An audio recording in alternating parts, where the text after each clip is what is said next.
Selamat berjumpa.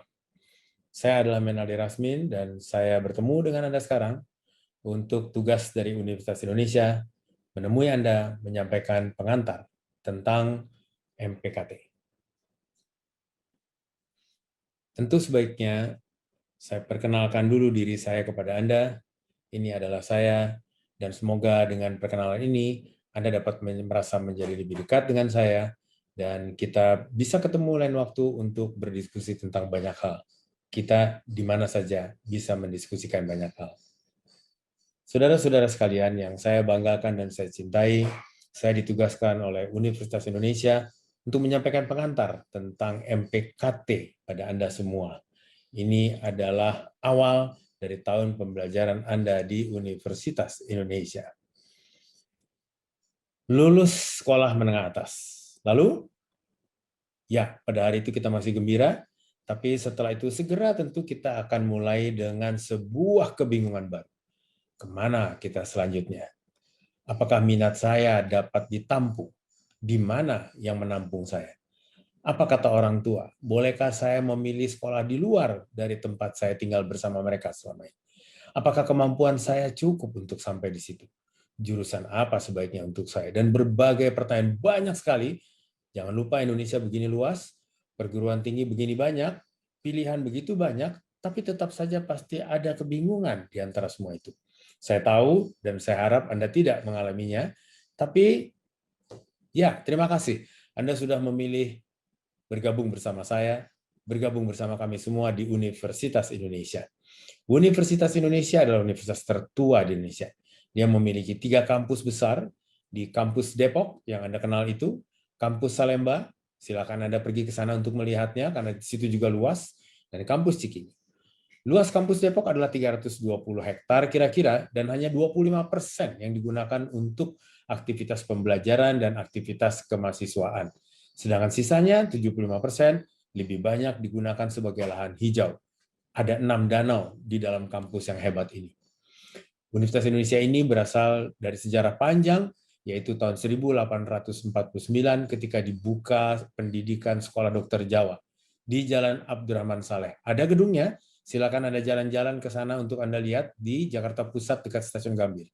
Kemudian Sekolah Dokter Jawa berkembang menjadi Stovia namanya, yang berada di Kompleks Walter Freyden atau Rumah Sakit Gatot Subroto sekarang. Anda masuk ke dalam Rumah Sakit Gatot Subroto, Anda melihat kompleks itu. Kemudian Stovia berkembang lagi karena kebutuhan tempat yang lebih luas, dibangunlah di Salemba 6 yang disebut sebagai Fakultas Kedokteran sekarang. Dulu adalah pendidikan kedokteran yang dimulai dari Stovia, pendidikan kedokteran Belanda, Jepang, dan akhirnya sekarang adalah Fakultas Kedokteran Universitas Indonesia. Saat gedung itu dibangun pelan-pelan di Salemba 4 di sebelahnya, dikembangkan juga menjadi kampus Universitas Indonesia yang sisa dari kedokteran tadi. Ini adalah bekas gedung candu yang begitu besar dan akhirnya dapat menampung fakultas yang lain selain dari kedokteran. Inilah kampus awal yang terbesar dari Universitas Indonesia. Masih belum cukup, laboratorium besar dibangun di Cikini. Kalau Anda turun di stasiun Cikini, Anda segera akan melihat kampus Universitas Indonesia di Cikini itu. Bertambahnya fakultas menyebabkan bertambahnya jumlah mahasiswa. Maka mesti ada tempat untuk menampung mereka. Asrama mahasiswa terbesar yang pernah ada untuk Universitas Indonesia adalah di Rawamangun, namanya Asrama Mahasiswa Daksinapati. Sekarang kompleks itu menjadi kompleks dari Universitas Negeri di sana. Nah, sampailah kita sekarang ke Depok, sebuah kampus besar, sebuah kampus kebanggaan, dan Anda sudah berada di dalamnya menjadi salah satu warga bersama-sama saya di situ. Kampus ini bukan cuma besar, tapi juga kaya. Anda bisa datang dengan kereta api, lalu dengan segera Anda naik bis, Anda bisa lihat fasilitas mahasiswa seperti gelanggang olahraga, stadion. Jangan lupa, kampus ini juga punya rumah sakit mewah yang besar, Rumah Sakit Universitas Indonesia. Dan kampus ini juga memiliki perpustakaan yang besar, perpustakaan yang sangat terkenal, karena luasnya dan besarnya jumlah buku yang ditampung serta fasilitas untuk mendapatkan akses pembelajaran buat Anda. Inilah kampus tercinta Anda. Jangan takut, ada juga asrama sehingga Anda bisa tetap tinggal di dalam kampus ini. Anda tidak selalu harus tinggal di luar. Silakan berada di dalam dan membangun kampus ini dari dalam. Nah, Anda sudah pindah sekarang dari lulusan sekolah menengah atas, pendidikan menengah, masuk ke pendidikan tinggi. tentu Anda bercita-cita menjadi sarjana, Anda bercita-cita menjadi ilmuwan, menjadi akademisi, karena menjadi ilmuwan akan mengantarkan Anda dapat bekerja nanti, dapat berkarya nanti sebagai orang-orang yang berguna untuk masyarakat, sehingga di akhirnya nanti di hari tua Anda akan hidup tenang, bahagia. Nah, karena Anda akan pindah dari pendidikan menengah ke pendidikan tinggi, maka banyak perubahan memang yang harus Anda jalani dan harus Anda alami. Charles Darwin mengatakan bahwa bukanlah makhluk yang terkuat, juga bukan makhluk terpandai yang dapat bertahan hidup, tapi adalah mereka yang mampu untuk menyesuaikan diri terhadap perubahan. Kita ingat tadi bahwa Anda masuk ke Universitas Indonesia, Anda masuk ke pendidikan tinggi, Anda berubah menjadi mahasiswa. Dari siswa menjadi mahasiswa. Dari yang lebih muda menjadi yang lebih dewasa. Mahasiswa.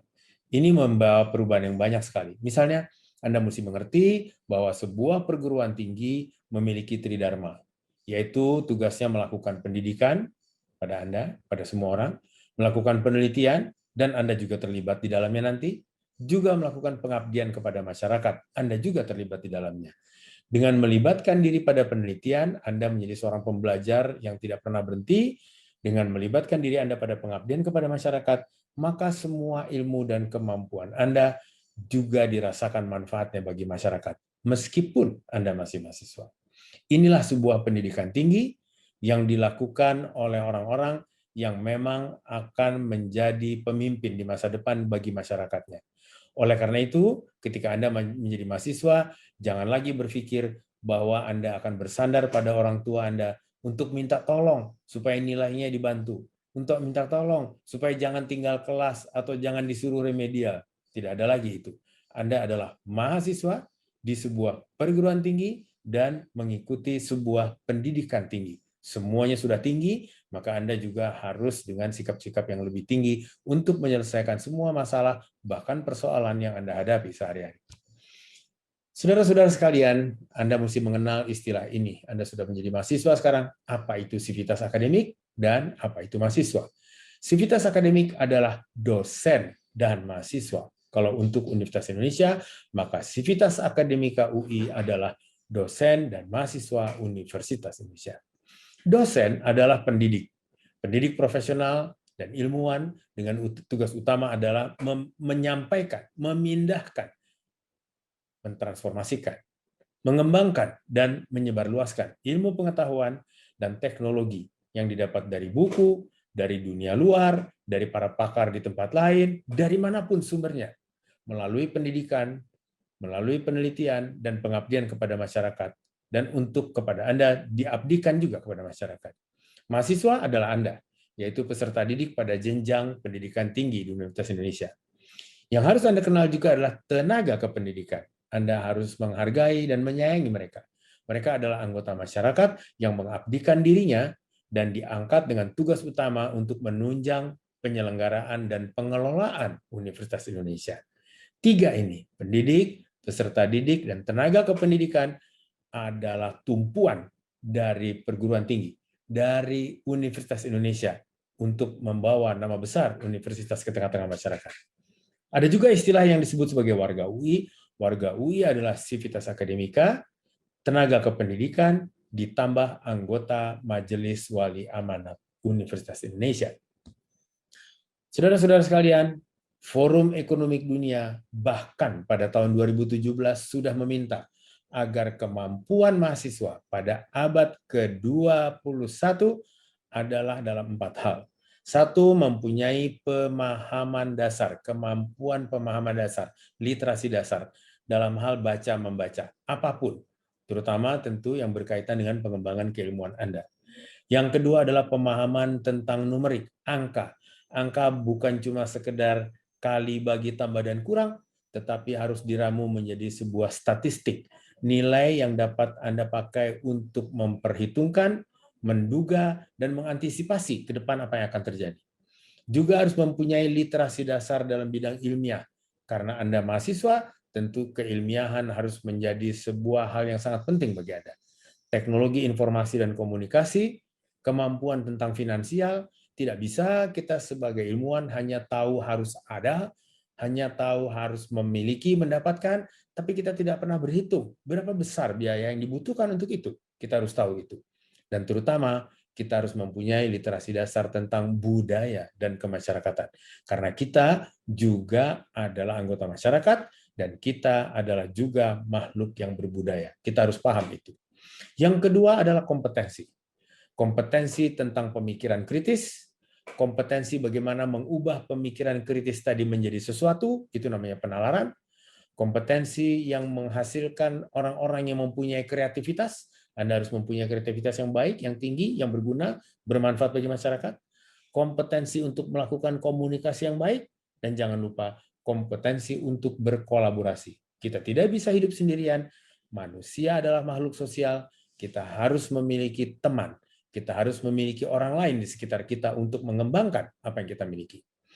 Yang ketiga adalah kualitas karakter. Kita harus memiliki kualitas karakter yang baik, yaitu keinginan tahu. Jadi kita menjadi pembelajar terus. Inisiatif. Jadi kita selalu mencari cara untuk menyelesaikan masalah. Daya tahan, sehingga kita tidak mudah menyerah. Kita tidak mudah untuk diberdayakan oleh orang lain. Kita justru harus bisa menjadi orang yang tahan terhadap semua tekanan yang kita alami. Kemampuan beradaptasi. Apapun suasana yang terjadi, kita harus beradaptasi. Anda harus beradaptasi karena sekarang Anda berada di kampus UI. Mungkin Anda harus beradaptasi karena Anda keluar dari kampung halaman Anda. Saat ini Anda harus beradaptasi karena ada pandemi COVID. Sehingga berubahlah cara-cara hidup yang selama ini Anda kenal. Anda harus lebih sering cuci tangan, menggunakan masker, tidak berkerumun. Anda harus belajar tapi belajar jarak jauh. Itu juga kemampuan beradaptasi yang sangat hebat. Kepemimpinan, kita harus juga mampu mempunyai sifat kepemimpinan. Karena kita harus mengubah perilaku orang yang tidak baik menjadi lebih baik, yang belum sehat menjadi lebih sehat, sehingga kita bisa menjadi negara yang kuat.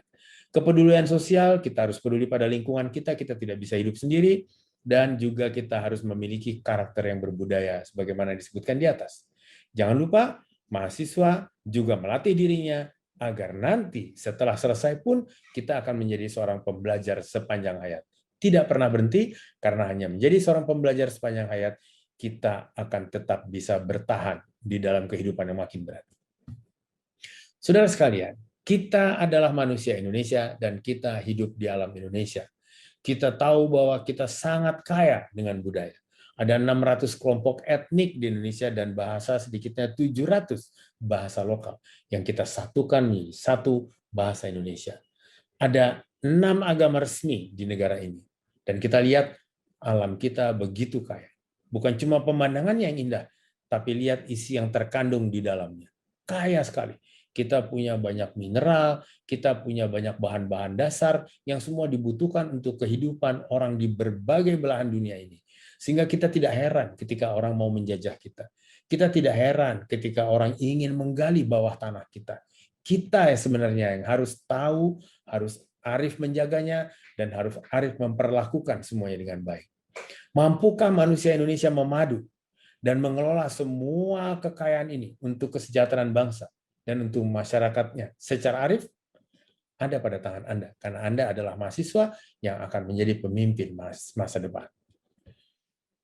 Mari kita kenal Universitas Indonesia lebih dalam. Kebenaran, kejujuran, dan keadilan. Veritas, probitas, justisia adalah pedoman dasar dari kita. Dan kita lihat Universitas Indonesia dimulai sejak tahun 1849, Sekolah Dokter Jawa tadi. Dari lambang indah Makara ini kita mendapatkan sesuatu. Carilah logo universitas yang indah di negara ini. Saya kira Makara adalah logo yang terindah. Lihatlah maknanya, ada kuncup pohon ilmu pengetahuan, lihat ada banyak cabang ilmu pengetahuan yang bertebar di sana, mengembang di situ, lalu ada pancuran yang keluar berbentuk Makara. Dan air yang keluar dari Makara tadi ditampung, itulah dia tumpahan ilmu yang juga merupakan bagian dari diri Anda nanti. Itulah Makara. Dan makna ini sangat dalam bagi kita semua warga Universitas Indonesia. Kita juga mempunyai 9 nilai. 9 nilai Universitas Indonesia ini wajib Anda pahami dan wajib Anda jalankan. Karena dengan dasar 9 inilah Anda dapat berdiri dengan tegak dan dihormati sebagai manusia Indonesia yang baik. Kejujuran, kita perlu itu. Keadilan, kita penting itu karena Indonesia terdiri dari banyak sekali perbedaan, maka kita harus adil. Keterpercayaan, sulit kita untuk hidup jika kita tidak dipercaya. Kemartabatan dan atau penghormatan. Kita harus biasa untuk menghormati sesuatu yang lebih baik. Kita harus biasa untuk menjaga martabat sebuah kebenaran. Tanggung jawab dan akuntabilitas atau keterukuran. Semua pekerjaan yang kita lakukan haruslah akuntabel, terukur, dan semua itu harus kita pertanggungjawabkan. Itulah yang benar. Kebersamaan, kita tidak bisa sendirian, kita adalah makhluk sosial tadi, maka kita membutuhkan banyak teman, kita membutuhkan lingkungan. Hanya kebersamaan yang bisa membuat kita besar. Keterbukaan, jangan tertutup. Kita harus terbuka. Dengan terbuka, maka pemikiran kita diketahui orang. Jika pemikiran kita penting, baru, dan diperlukan, dengan segera masyarakat akan mendapatkannya. Jika pemikiran kita tidak begitu tepat dengan keterbukaan, maka kita dengan segera dapat menilai, mengintrospeksi, menilai diri kita, melihat bahwa ada yang harus kita perbaiki. Maka selalulah bersifat terbuka. Kebebasan akademik dan otonomi keilmuan. Sebagai ilmuwan, kita berhak untuk menyuarakan apapun, tapi terkait dalam kaidah-kaidah ilmu, bukan dalam kaidah-kaidah yang kepribadian. Maka di dalam kampus ini kebebasan akademik sangat dijaga. Artinya setiap orang boleh mengemukakan pemikirannya secara bebas, hasil penelitian dan temuannya. Dan itulah kemerdekaan yang paling besar di dalam dunia akademik, yaitu otonomi keilmuan. Dan yang nilai ke-9 adalah kita tetap, walaupun mempunyai 8 nilai yang di atas, harus patuh pada aturan, harus patuh pada prosedur, dan panduan-panduan. Baik itu adalah aturan, prosedur, dan panduan dari UI atau dari lembaga-lembaga lainnya, karena kita adalah bagian dari bangsa dan negara Indonesia. Nah, dengan demikian, setiap mahasiswa diharapkan di Universitas Indonesia ini dapat bercermin diri untuk memiliki etika, moral, dan kepribadian yang baik. Untuk menjadi warga negara Indonesia yang baik, yang bangga dan cinta pada tanah air dan mendukung perdamaian dunia.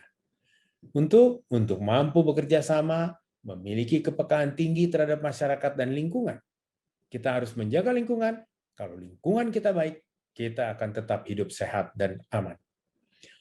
Menghargai keberagaman budaya, menghargai keberagaman pandangan, kepercayaan, agama, dan suku. Jangan lupa, kita di Indonesia terdiri dari banyak budaya, terdiri dari banyak agama, dan tentu banyak suku dengan banyak tradisi dan kebiasaan. Kita harus mampu untuk menghargai itu. Jika kita ingin dihargai oleh yang lain, kita dulu yang mendahului yang lain.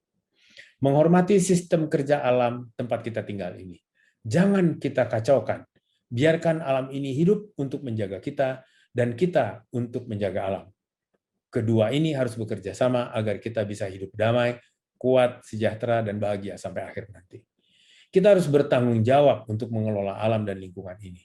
Dan kita harus pandai mengelola angka, numerik, untuk membangun logika, dan juga pengetahuan sebagai statistik, agar kita menjaga dengan memprediksi apa yang dapat dan mungkin terjadi pada alam di sekitar kita ini. Saudara-saudara mahasiswa yang saya banggakan, maka semua itu nanti akan dirangkum di dalam mata kuliah di semester-semester awal, yaitu mata kuliah pengembangan kepribadian terintegrasi. Tidak ada ilmu yang berdiri sendiri, kedokteran, teknik, ekonomi, budaya, tapi semua terintegrasi. Dan itu akan diberikan pada tahun pertama, supaya mahasiswa di tahun pertama sudah menjadi mahasiswa yang kompak, tapi lebih kritis, lebih peduli terhadap bangsanya, dan mampu melihat permasalahan dari berbagai perbedaan, dari berbagai kemajemukan. Universitas Indonesia, dari namanya saja Indonesia, mahasiswanya berasal dari banyak daerah di Indonesia. Itulah kemajemukan, tapi itulah kekayaan kita di Indonesia, setidaknya di Universitas Indonesia. Semua akan disampaikan di dalam materi-materi di MPKT-A dan MPKT-B sebagaimana nanti Anda akan mendapatkannya. Saya singgung sedikit tentang karakter. Kenapa? Karena mahasiswa nanti harus memiliki karakter yang kuat, seperti kata Alport yang menyatakan bahwa karakter adalah kepribadian yang dievaluasi. Anda pembelajar, maka karakternya mungkin yang akan terlihat adalah dia itu suka kepingin tahu yang baru, dia itu suka meneliti, dia itu senang sekali dengan kemajuan-kemajuan. Itu salah satu contohnya antara kepribadian dengan karakter. Maka karakter adalah segi-segi dari kepribadian yang ditampilkan keluar dan disesuaikan dengan nilai dan norma tertentu yang ada di sekitar kita ini. Ya, dan itu dimulai didapatkan dengan pengasuhan, harus diasuh, diajarkan oleh orang tua yang pertama, lalu oleh orang tua yang kedua, yaitu para guru Anda di sekolah dasar dan menengah, dan sekarang para dosen Anda di pendidikan tinggi. Ada pembelajaran di situ, ada pelatihan di situ, dan ada pencontohan dari dosen-dosen Anda, yaitu keteladanan. Anda akan ikuti itu semua untuk membangun karakter, karena ada 6 kekuatan dan keutamaan karakter yang harus Anda miliki nanti, yaitu kekuatan dan keutamaan dalam bidang kognitif, untuk mengerti tentang bagaimana bersikap bijaksana dan juga memahami pengetahuan. Kemudian juga karakter tentang interpersonal, memahami manusia.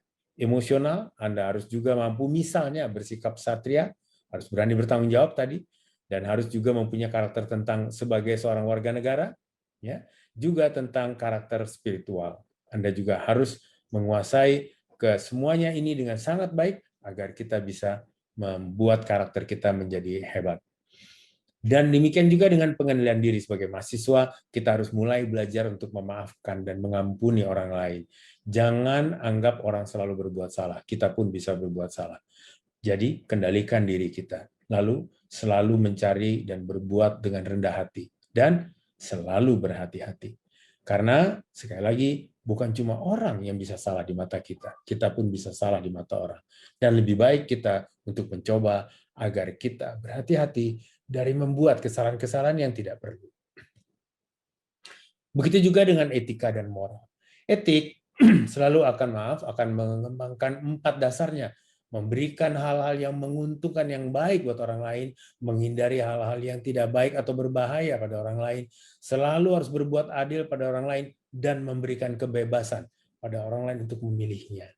Dengan demikian kita tidak boleh sesat pikir.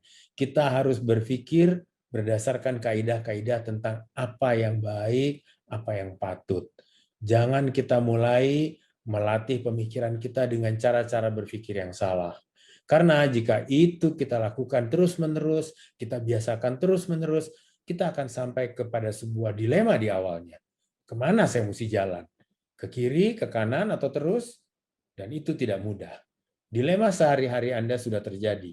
Apakah Anda harus pergi naik sepeda motor, atau naik bus, atau memilih kereta, karena waktu sudah jam sekian, padahal kuliah Anda jam sekian, begitu? Itu adalah sebuah dilema, tapi itu masih sederhana. Jika Anda mulai melatih diri Anda untuk sesat pikir, maka dilema Anda akan menjadi lebih berat, dan itu tidak enak. Lebih baik kita selalu mencoba mencari yang paling tenang, yang paling patut, dan paling mungkin serta mampu kita laksanakan, lalu kita tanya kepada sekitar kita, apakah yang kita pikirkan dan hendak kita lakukan ini baik dan tepat. Jika lingkungan kita menerimanya, maka kita pun akan dapat melakukannya dengan baik dan dengan rasa tenang serta aman. Gambar ini pasti sudah bisa mengingatkan Anda pada nilai UI mana yang tidak sesuai. Betul kan? Begitu juga gambar ini. Ini bisa jadi keseharian, tetapi ketika Anda memahami 9 nilai UI, Anda tahu ada yang terlanggar di situ. Ini lebih hebat lagi pelanggarannya. Pengerusakan alam, penebangan hutan, menghasilkan industri yang berasap polusi yang tidak dijaga, atau penggalian daratan kita sehingga merusak lingkungan, semuanya itu sedang terjadi dan mungkin akan terus terjadi, kecuali Anda ikut untuk memikirkan bagaimana sebagai mahasiswa, apalagi sebagai lulusan UI nanti, Anda tidak akan membiarkan ini terjadi lagi. Tapi memang saat ini Anda mempunyai kendala. Apa itu? Ada corona.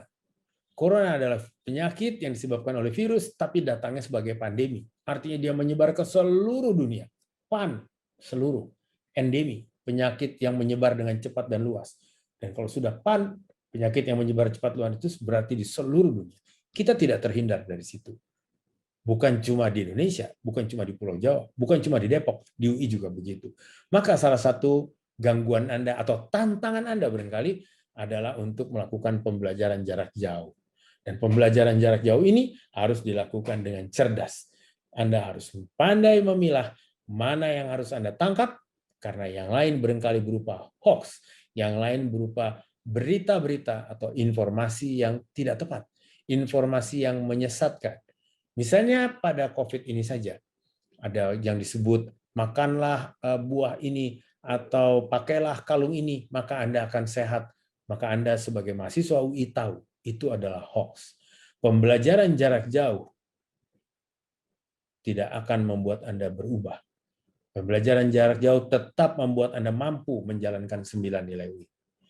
Tetap mampu untuk membina hubungan pertemanan walaupun Anda tidak langsung berkontak dengan teman dekat Anda. Tetap membuat Anda mampu menyaring informasi mana yang baik dan yang harus Anda terima, yang mana yang tidak perlu Anda masukkan dan lupakan. Pembelajaran jarak jauh juga tidak menghalangi Anda untuk mengembangkan diri Anda, membentuk karakter yang hebat. Karena Anda adalah mahasiswa Universitas Indonesia yang hebat.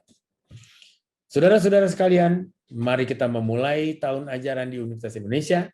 Saya bangga pada Anda. Selamat datang dari UI ini. Marilah kita bangun Indonesia dan kita bangun dunia. Karena kita tidak cuma mau menjadi warga Indonesia, kita ingin menjadi warga dunia. Membawa negara ini, membawa universitas ini, dan membawa kemampuan Anda untuk memberi warna pada dunia.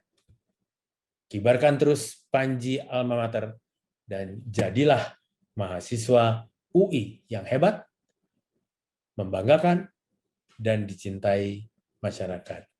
Terima kasih, semoga bermanfaat, dan selamat belajar, sukses untuk Anda semua, dimanapun fakultas tempat Anda belajar.